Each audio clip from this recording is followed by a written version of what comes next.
ঠাকুর শ্রী শ্রী রামকৃষ্ণ পরমহংসদেবের চরণে সশ্রদ্ধ প্রণাম জানাই। বন্ধুদের নমস্কার জানিয়ে শুরু করছি শ্রী নির্মল কুমার রায় মহাশয়ের রচনা শ্রীরামকৃষ্ণের আজ চতুর্থ পর্ব। শ্রীরামকৃষ্ণের আবির্ভাবের ঠিক পূর্বের ঘটনা।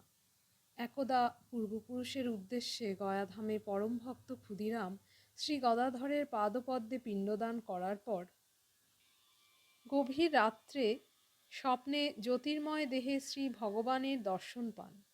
ক্ষুদিরামের ভক্তিতে প্রসন্ন হয়ে শ্রী ভগবান তার গৃহে পুত্ররূপে অবতীর্ণ হওয়ার কথা প্রকাশ করেন। ইতিমধ্যে ক্ষুদিরামের অনুপস্থিতিতে তার ভক্তিমতী স্ত্রী চন্দ্রমণি দেবীও কামারপুকুর বাসভবনের কাছে যুগীদের শিব মন্দির থেকে তার দেহে এক দিব্য জ্যোতি প্রবেশ ও প্রত্যক্ষ করেন ও গর্ভবতী হন। এই দুটি অলৌকিক ঘটনার পরেই যথাকালে শ্রী রামকৃষ্ণ তাদের পুত্ররূপে জন্মগ্রহণ করেন। গয়াধামে শ্রী ভগবান গদাধরের বিচিত্র স্বপ্নের কথা স্মরণ করে ক্ষুদিরাম তার পুত্রের নাম রাখেন গদাধর। আবার শিবের দিব্যজ্যোতিতে তার জন্ম হওয়ায় তার রাসাশ্রিত নাম রাখা হয় শম্ভুরাম। অনেকের মতে বংশের ধারা অনুযায়ী প্রত্যেক নামের সঙ্গে রাম শব্দটি যুক্ত থাকায় পরবর্তীকালে তার নাম হয় রামকৃষ্ণ। আবার বংশের ধারা অনুযায়ী তার নামটি বজায় রেখে এবং সম্ভবত নামটির তাৎপর্য অনুধাবন করে তার সন্ন্যাসগুরু তোতাপুরী নাম দেন রামকৃষ্ণ পরমহংস। এই রামকৃষ্ণ নামটি আজ জগৎ বিখ্যাত। ভক্তদের কাছে তিনি ঠাকুর শ্রীরামকৃষ্ণ নামে পূজিত এবং অবতার পুরুষরূপে বন্দিত। এবার সংক্ষেপে তার লৌকিক পরিচিতি।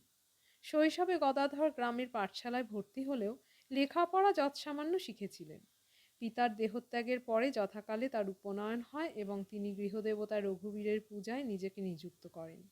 পরে জ্যেষ্ঠ ভ্রাতা রামকুমারের সঙ্গে কলকাতার ঝামাপুকুরে রামকুমার প্রতিষ্ঠিত চতুষ্পাটি বা টোলে থাকাকালীন রামকুমারের সঙ্গেই দক্ষিণেশ্বরের রানী রাসমণির প্রতিষ্ঠিত কালী মন্দিরে অবস্থানকালে প্রথমাবস্থায় সেখানকার বিষ্ণু মন্দিরের পূজক নিযুক্ত হন।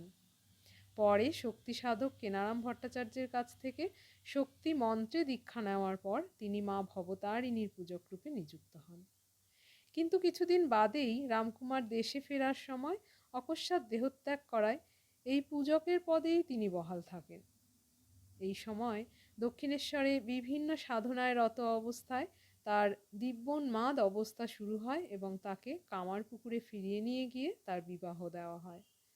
পাত্রী সারদা দেবী ছিলেন বাঁকুড়া জেলার জয়রামবাটি গ্রামের রামচন্দ্র মুখোপাধ্যায়ের কন্যা এবং তারই মনোনীতা।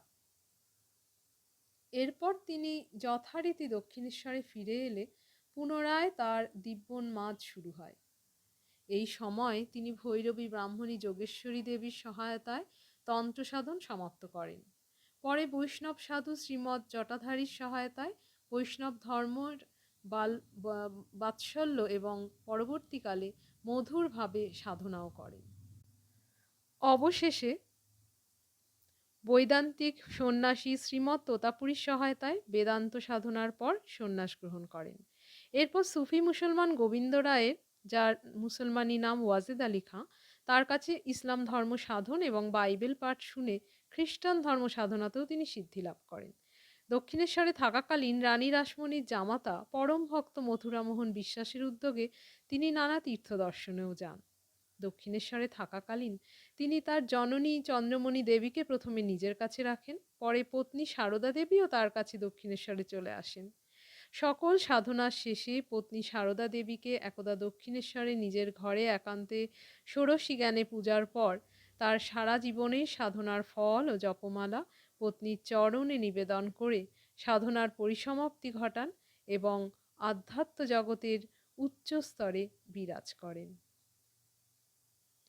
আজ এই পর্যন্তই, বাকিটা কাল। নমস্কার।